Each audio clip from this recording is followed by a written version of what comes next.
Hi, everyone, and welcome to a new episode of the Canadian Podcow. My name's Andrew Campbell, and as always, joined with me, Sarah Sash. Hi, Sarah. Hey, Andrew. How's things in Ontario? Well, as we're recording this intro right now, it is so hot. It would be really nice if we cut 10 degrees off the temperature right now. Is it quite as hot in BC? No, not so much, but decent weather. We're looking at making some square bales, so that'd be good. Which is nice. Now, you were actually in Ontario for some meetings earlier in the week. Did you love the Ontario heat wave? I think I snuck out of there just before it got too carried away, but I am not used to humidity. Well, it's one thing that, we're definitely used to it. And I'm looking out from my office right now at the barn and the cows still look comfortable, but gosh, it'd be really nice if it just cooled down just a little bit. Everybody, cows and me, would be much happier. It is interesting how much environment can play in peak milk performance, that's for sure. And so in this episode, Steven Roche, an animal health researcher from Acer Consulting based in Guelph, Ontario, will have a discussion with Holger Schwichtenberg, a second-generation dairy farmer in the eastern Fraser Valley of BC. He runs a dairy farm with his wife and 3 sons, milking 150 cows with a robotic system. Holger's actively involved in environmental stewardship and has implemented various practices that improve soil health, biodiversity, and water management around his farm. In this episode, Holger is going to share his thoughts on the importance of environmental stewardship, his efforts to manage soil health, and his experience with the environmental farm plan. Looking forward to it. Here we go. Okay, Holger. Well, I'm excited to be able to have the chance to chat a little bit, understand your perspectives, and learn a little bit from you in terms of how you do things, how you manage the land, the environment. It's been a series of talks we've had now with producers, with many other folks around Canada, understanding this. So excited to have the chance to hear from you a little bit on this. Thanks for joining us. Glad to be able to help, Steve. So let's start with getting to know you a little bit more. Tell me about where you're at, where you're sitting today, a little bit more about yourself in the context of farming, and we'll go from there. Yeah, so my name is Holger Schwichtenberg. I'm a dairy farmer in the eastern Fraser Valley, just east of Vancouver. I farm here with my wife. We have 3 boys, Alex, Philip, and Mark. We have 2 full-time employees. We farm 210 acres in total, and we milk 150 cows with 3 D-Level robots. The farm has been here since 1960. I'm the second generation farmer. The next generation, we're still waiting to see. There's an opportunity there, but not an obligation. And I have 2 siblings who are quite involved with the environmental movement and try and do things correctly. So yeah, we're a good team, and we're not perfect, but we try to do the best we can. And when you're farming, a lot of time wind and weather plays a role, so you have to roll the punches. But we do our best. So you've already sort of introduced it a little bit. We initially got together to talk about many things, but one of them being sort of the Pro-Action Environment module, which as of 2021 has sort of come live, and Canadian dairy farmers are going through the process of meeting those requirements, having conversations about those requirements. And we know that broadly it's meant to try and demonstrate value dairy farmers already place and have placed for a long time on environmental health. When I say environmental stewardship, what comes to mind to you, Holger, as a farmer in your particular area of the country? Well, I think for me, environmental stewardship, there's a lot of things that you can do, but I think it's the awareness. As a producer, I was just looking through my environmental farm plan this morning. And environmental stewardship is everything from chemical storage to petroleum storage, what to do. Do you have emergency phone numbers in place? All the way to a nutrient application to your land, right place, right amount, right time, that you have adequate storage, just all is for me, it's the awareness. And again, I mentioned earlier, we're not perfect, but we try and do the best we can. And I think it's also smart business. It's good advertising for our industry with the public, what we're doing, what we're trying to do, and that we are aware of how we should be farming. What are some of the things that you've done on your farm in particular that have helped you to sort of steward or look after the environment? Well, probably one of the biggest thing was 6 years ago was putting up a second storage container. A slurry store with 650,000 gallons. We already had a concrete in-ground manure storage with a roof that held 750. But depending on the weather, we have a no spreading zone here in BC, November, December, and January. And based on the weather and et cetera, the 750, it got a bit tight at times. And as chair of the BCDA, you need to lead by example and take responsibility. So we kind of looked at our situation and said, we really don't have enough storage if things go a little sideways. So I think that's probably our biggest addition. The other one as well is sitting down with our environmental farm planner here in this province and coming up with a nutrient management plan.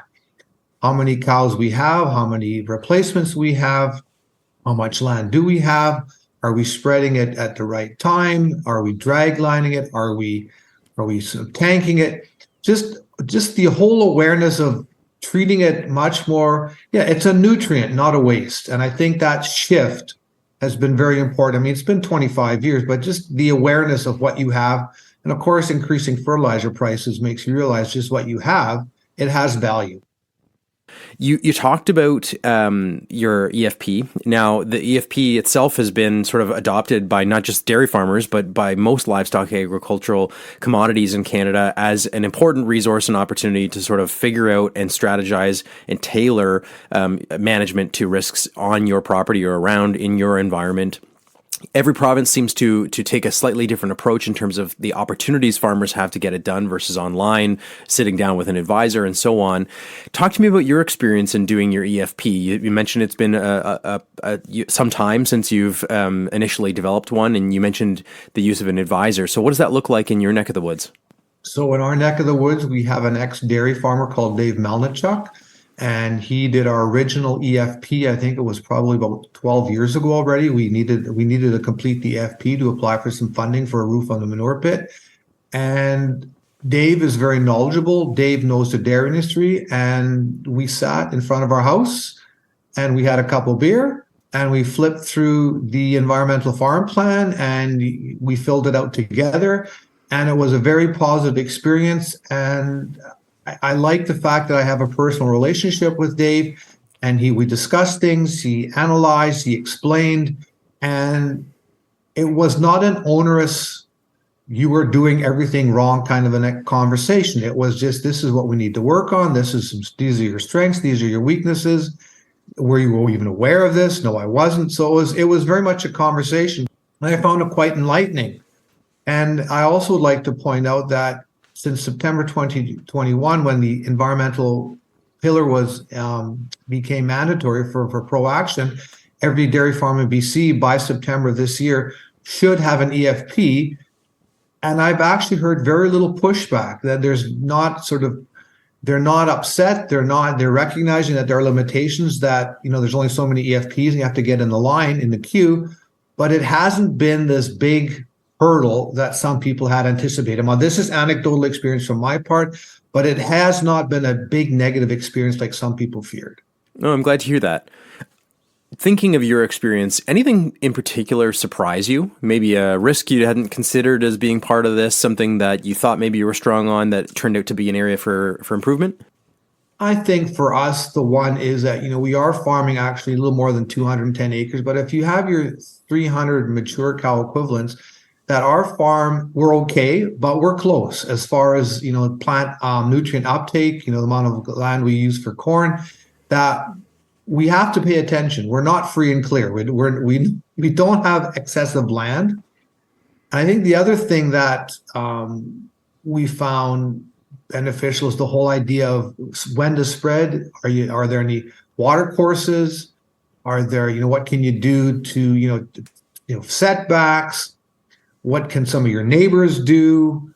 I just think for myself, it's this whole awareness, or much more, actually the numbers, how much manure and urine does a cow produce in a day? I know those numbers now. So it was just a very positive learning experience of what we can do. And that when you talk about the environment, it should be almost roll off your tongue the way production per cow or feed costs per cow. It should become part of your everyday conversation. Yeah, I think that's a nice way to look at it. Have you seen other benefits as a result of completing your EFP? Has it just been more of a guideline, something to refer back to, or have there been other benefits from, say, even that conversation you had?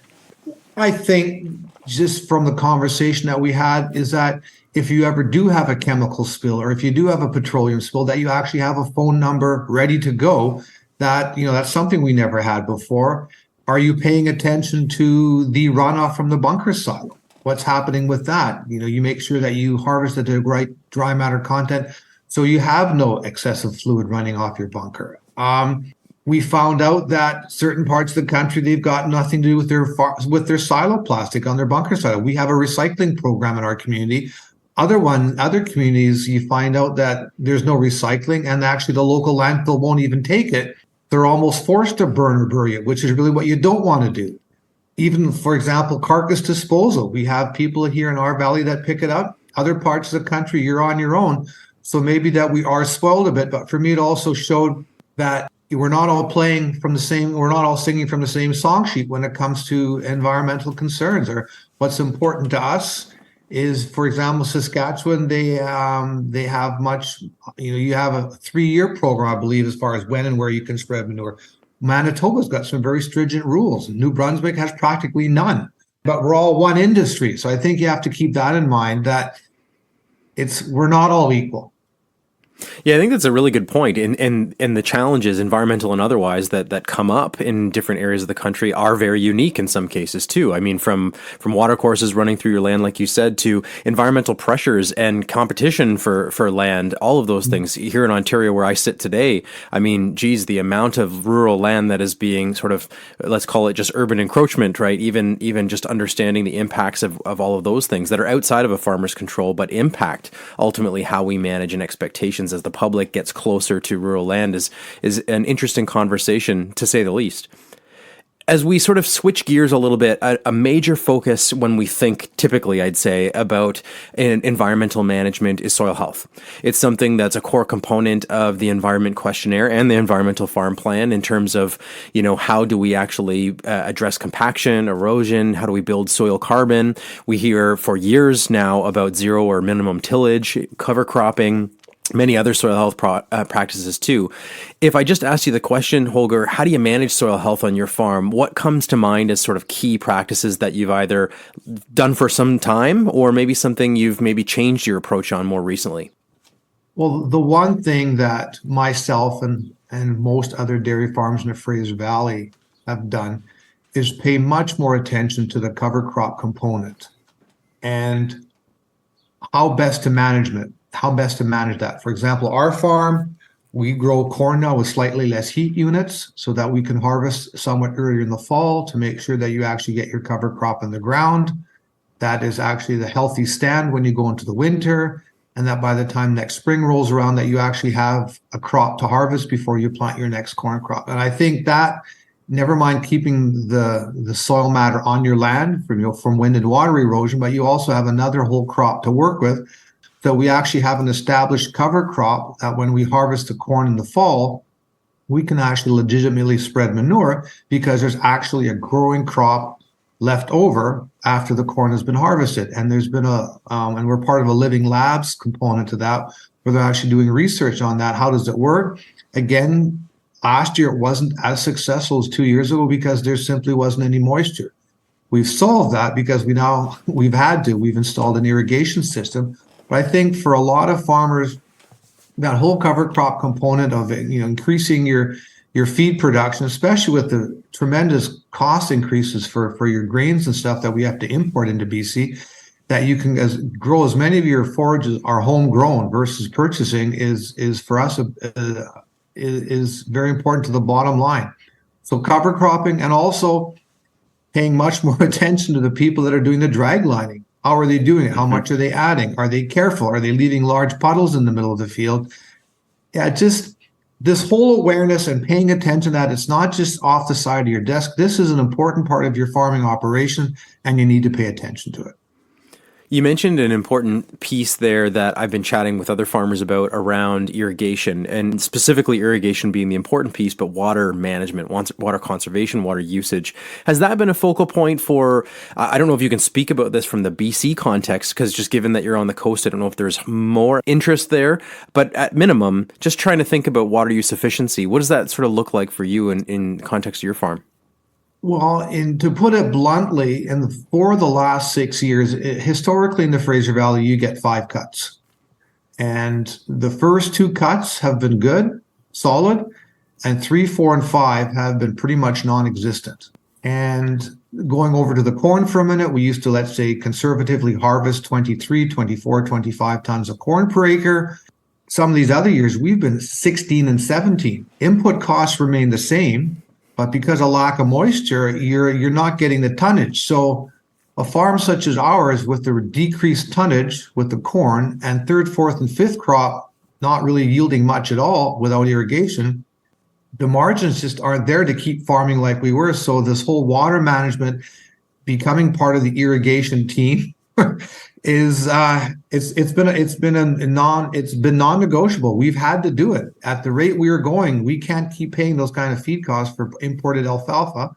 So yeah, now, and of course we have the irrigation reel. Is it the most efficient delivery system for water? No, but right now it's all we could afford to do. And our land, pivot irrigation, or we're just not set up for it. So it's been again a new learning curve. And someone would have told me 25 years ago, Holger, that you're going to need irrigation in the Fraser Valley, I would have laughed them off the table. And here we are, eating humble pie, going to the bank, borrowing another $300,000 and installing an irrigation system because we have to. And I'm not the only one. I think the smartest people right now in the Fraser Valley are the ones that have irrigation systems for sale, because we're not the only ones in this boat. Yeah, no, and I'm sure that's true outside of dairy as well. If we think about another important topic that is, I think, coming to the fore more and more these days is biodiversity. How do we manage it? How do we conserve it? How do we protect it? Any sense on, I guess, first off, what kind of practices you have put in place around biodiversity, or maybe didn't directly put them in for biodiversity, but have that indirect benefit of sort of conserving or managing or protecting the wildlife, essentially all living things in the area that you are farming? So I say the biggest thing that we've done on our farm, we've planted hundreds of trees. And if you ever come for a visit, Steve, it's probably the first thing you'll notice. Yeah, we've got trees separating fields. We've got trees around our house. We have trees around our buildings. There's bird boxes up. There's actually an acre and a half in the far corner. Years ago, there was a hop drying barn there. You can't plow it. There's gravel and concrete in the ground. So we just planted an acre and a half of trees. And so I think that's been the biggest one. And then we also have a slough at the back of our property. There's been riparian plantings there of cottonwood and cedar. And it looks a bit wild, but I think for biodiversity, that's what they're looking for. And I think the other thing, what I try and encourage, people always seem to think the word swamp is another name for a useless piece of land. And I think that, hold on a minute, swamps, they soak up a lot of moisture. They store a lot of moisture. There's a lot of biodiversity. They're an integral part of our system. And this whole idea of, we got to drain the swamp, I think hopefully that idea, or that prospect, is that people will appreciate what the swamp is. There is low-lying land. There is value there. And it also, again, in our connection with the consumer, I think it's valuable that you have that on your property. And then rather than plowing it up and filling it in, that there's value to having that swamp, that wetland on your property. So I think, again, the whole awareness of what we can do, and it's a great story that you can have a dairy farm, producing high quality milk right next to a riparian zone or a swamp, it's mutually compatible. They shouldn't exclude each other. Mm-hmm. Well, in areas like mine, where you hear a lot of talk about stormwater management and what do we do with excess water as and when that comes, and speaking with you specifically, given where you're at, it makes me think of, I guess, two things. One is what happens when we have extreme weather events and how we manage those, and wetlands can be an important area there, as they can take on moisture that the rest of the land can't. And thinking about what's gone on in terms of flooding in the valley in some cases, and the EFP, or more broadly, the environment module, asking us to think about how do we manage not just when times are good or how we plan to, but in times of emergency or unexpected situations anyway. So balling that all up, has that been a major influence on you, Holger, or other farmers, certainly in the valley, in terms of environmental stewardship, or even just perspective on preparing for the next go round when this may happen again? Again, I've probably used the word already 8 times, but it's the awareness that there are some things that you can do on the land. Are there low-lying areas where the water can go if there is too much of it? Do you have setbacks? Are you prepared with your own farm? What can you do? What have you done? Do you need to berm something up? How high are your buildings off the floodplain? Again, just thinking about these things that we're not immune to it. This heat dome, this phenomenal heat dome that we had 2 years ago, where we were warmer than Abu Dhabi. Think about that. That we have to now have heat mitigation for up to 45 degrees. Again, 25 years ago, no one ever thought that was possible, and here we are. And if you take a look at the long-range weather forecast for the Fraser Valley, we're ready for another year of no rain. So again, if I wouldn't have put my irrigation in for this year, I'd be facing the same situation as last year. So, and I think that a lot of the dairy farmers are becoming aware of the change in the climate, the change in the weather, more water in the shoulder seasons. Where does it go? What do we do with it? And then the fact that there's very little of it in the summer months. So is it time to start thinking about people having retention ponds or community retention ponds or something that, you have the water there when you need it, not in the fall where it gets in the way or keeps your land flooded. It's amazing how much evolution we've seen, isn't it? In both the weather in and of itself, practice, the world in general, how much has changed, but in how much you need to adapt and how much you need to respond, whether it's environment, animal care, traceability, whatever. It's amazing how much evolution has taken place and will need to continue to take place to be resilient and sustainable. That fair to say? Yes, and I think too that the public, appreciates that locally produced food, food sovereignty. We're not dependent on other countries for feeding us, but there's also an appreciation for your local producer, not just dairy, of the costs that are incurred by these infrastructure changes that are needed. And probably I don't need to tell you this, but right now dairy farming is razor thin in our province. I'm very, very thankful my wife has a well-paying off-farm job right now, and that we can continue. So I think it's that the public is aware that the changes we're making are not without cost, not without investment. So to keep that in mind, that it's not all for free. Absolutely. No, that's right. And you see that again, that those ripple effects are being realized all over the country in a whole different set of sectors outside of just food, but food in particular. And so I think that you're right. That's important, especially when it comes to expectations of the supply chain and what's happening at any sort of primary input developer. So I think that's well said. Holger, it's been a pleasure to have the chance to sort of sit down with you, unpack a few of these things and think about your experiences, where you've been, where you're at today, and where you might go, and certainly where others are going as well in the Canadian dairy industry. Thanks so much for your time. Yeah, I'm glad to share my experiences, and I hope it helped. I encourage other dairy farmers to embrace it and see what they can do with it and where it takes them. Meet a Canadian dairy farmer. Planting one tree, then hundreds more, to naturally purify the air. Preserving wildflowers for pollinators, and nurturing wetlands for healthier soil, so wildlife can prosper. Biodiversity is in our nature. Working towards a sustainable future. That's Dairy Farming Forward.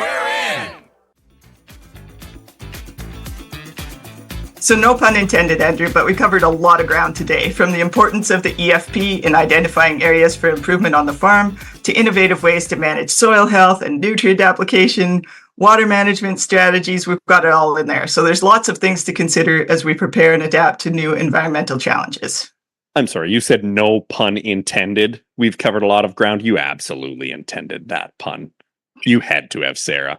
But I think Holger really does drive home the point that every bit of land can contribute to a healthier ecosystem. His perspective on really the value of wetlands, I think, is something that many farmers can benefit from, recognizing what their role just is in that water management and wildlife habitat when you have it.